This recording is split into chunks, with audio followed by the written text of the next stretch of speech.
So the NBA players are not the only talented ones in the arena, as evidenced by this clip that I posted on Twitter a couple days ago that went kind of viral. And what's funny is another one of my replies to someone about how this is a $200,000 lens also kind of went viral. But then there's a bunch of comments from people about how, oh, you know, what's the big deal? Like, it's not that hard. It's just following the ball. Looks pretty easy.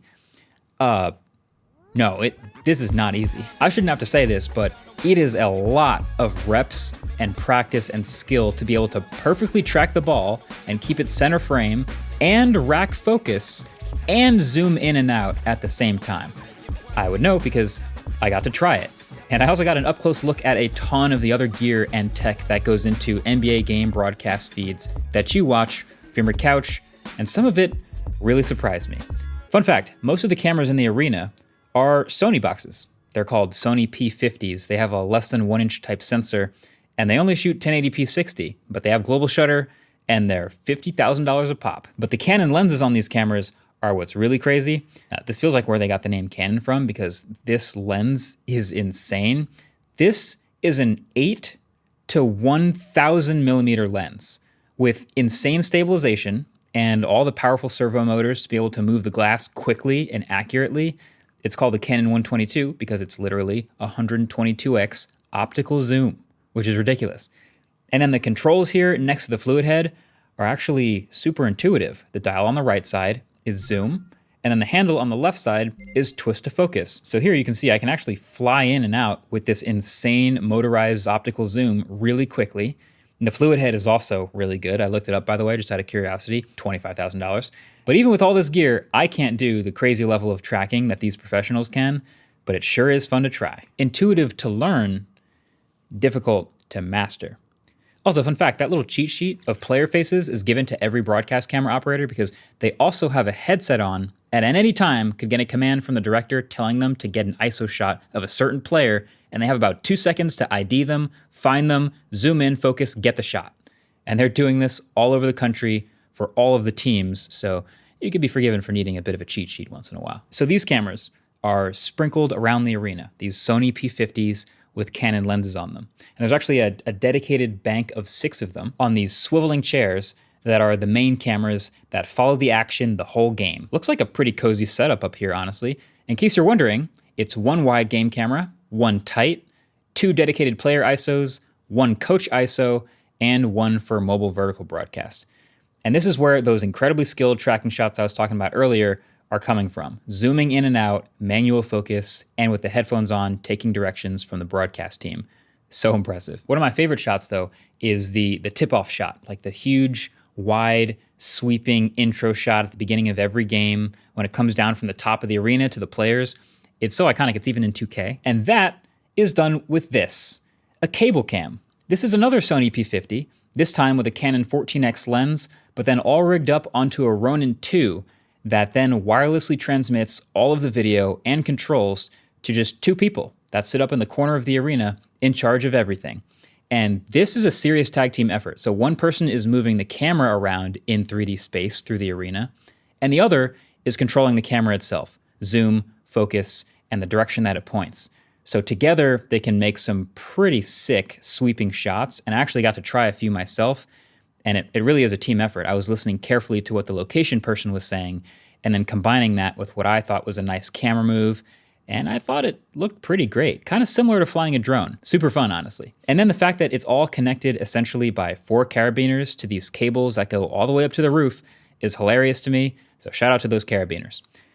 Then the stanchion. The stanchion that holds the basketball hoop at each end of the court is also loaded with cameras and microphones from top to bottom. Basically because these here are the closest that you can get cameras and microphones to actually being on the court while they're playing. So this is a combination of some broadcast cameras and some press cameras, and the variety of angles and purposes for all this stuff is massive. There's a cutout at the bottom here for an ultra-wide camera and a floor microphone to pick up the sneaker squeaking and the players trash talking and complaining to the refs. Then halfway up the stanchion, I spy a red camera and a Sony A9 and a Canon R6, it looks like. And you know what? A lot of these shotgun microphones are Sennheiser MKH 416s, which I happen to already know is a great microphone. I have a soft spot for them. I'm literally recording with one right now. So then if you look even higher, there's actually 2 more cameras behind the backboard, 1 video and 1 stills camera. The video camera, of course, is another Sony P50 and Canon lens again for the broadcast. But then on the other side, that's actually a Nikon D4 for photos. And so that sort of black tape around the lens is a common trick for minimizing reflections with the backboard glass. But I think my favorite here is the above the rim camera, which is literally all the way up above the backboard, above even the shot clock. And that's pointed down. It's great for following shots and getting incredible top-down views of dunks and everything else happening right below the basket. If you ever get to go to a game, just watch that for a few minutes and you'll see it moving quite a bit from a remote-controlled operator as well. Overall, there's easily 40 to 50 cameras sprinkled all around the arena in all these different places for various things, including some other favorites, like the referee talking to the scorer's table camera. That's a classic. It's a remote-controlled pivoting Panasonic dome camera. And the legendary Steadicam that runs out onto the floor the second a timeout is called or anytime there's an opportunity to get onto the floor and get close-ups of players walking away between plays. That dude is always working and constantly in the mix. I think it's easily the most dynamic camera because of how much it moves and how much it gets close to the players.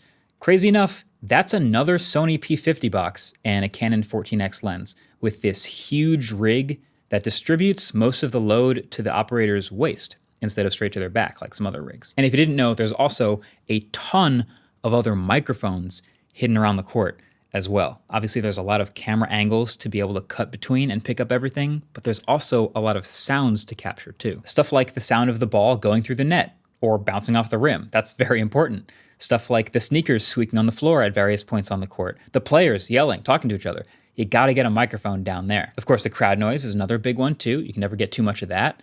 There's a great video by YouTuber Dallas Taylor where he walks around with Ben, the audio engineer, and they show where like every single one of these mics is and what they're for. After this, you should totally go watch that video. I'll link it below the like button. I think it's really fun. So, it was probably pretty obvious before watching this, just intuitively, that there are a lot of cameras and microphones and gear all around the arena. But what you probably don't think about as much is how they bring all of that together. But 200 yards away from the arena is a pod of broadcast trucks, 6 trucks specifically in this case, because it's a playoff game. And trust me when I say there is way more gear in these here trucks than any of the stadiums by a mile.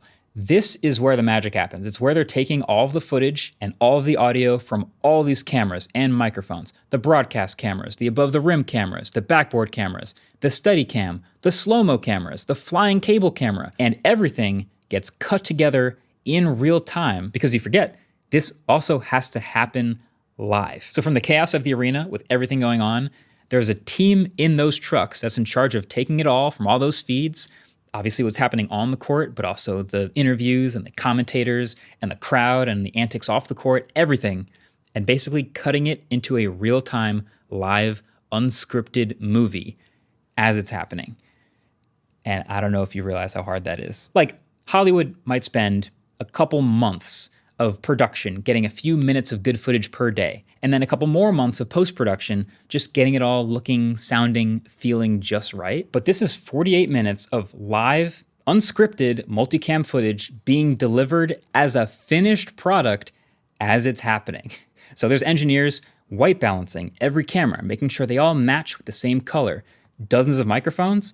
Okay, that means a live audio mix has to happen to make sure everything sounds right. You can still hear the commentators, but also appreciate how loud it is in the arena. And there's also live framing and cropping and adjusting and keyframing of zooming in for spotting certain things that are smaller inside of a big frame. And there's a director basically watching all of these feeds, talking to those camera people, and deciding which feeds to use and when, basically calling out cuts in real time. It was really cool to watch. And there's also some sick gadgets on these trucks too I got to check out. One thing I see that they have a lot of throughout these setups is this controller here made by EVS. There's a wheel on one side and a smooth lever on the other side, and it is very versatile. So let's say the director wants to cut to a slow-mo replay of something that just happened. Okay, perfect. One of those trucks is a replay truck, and they're getting camera feeds of everything all the time, and they can queue up whatever they want. That wheel on the right lets them scrub through the footage in either direction, and the lever on the left lets them control the playback speed up to full speed or down to way slower. The source is often up to 180 FPS. So it actually becomes very intuitive to scrub to the beginning of the clip. Then when they're getting called to from the director, they can modulate the playback speed super smoothly with this lever, and even slow it down to 0, all the way at the bottom if you need to. That's how you see those crisp replays coming in, getting played exactly at the right moment, just seconds after they actually happen. Again, intuitive to learn, difficult to master. It was really, really cool seeing all of this happen behind the scenes, and it gave me more of an appreciation for like how different this is than what I do. It really is a symphony of live storytelling on the biggest stage for an audience of millions. And if it's done right, if it's done really, really well, you don't even really think about it once. So shout out to NBC and the Spurs for pulling back the curtain on this and letting us see all the gear. And thank you for watching. Catch you in the next one. Peace.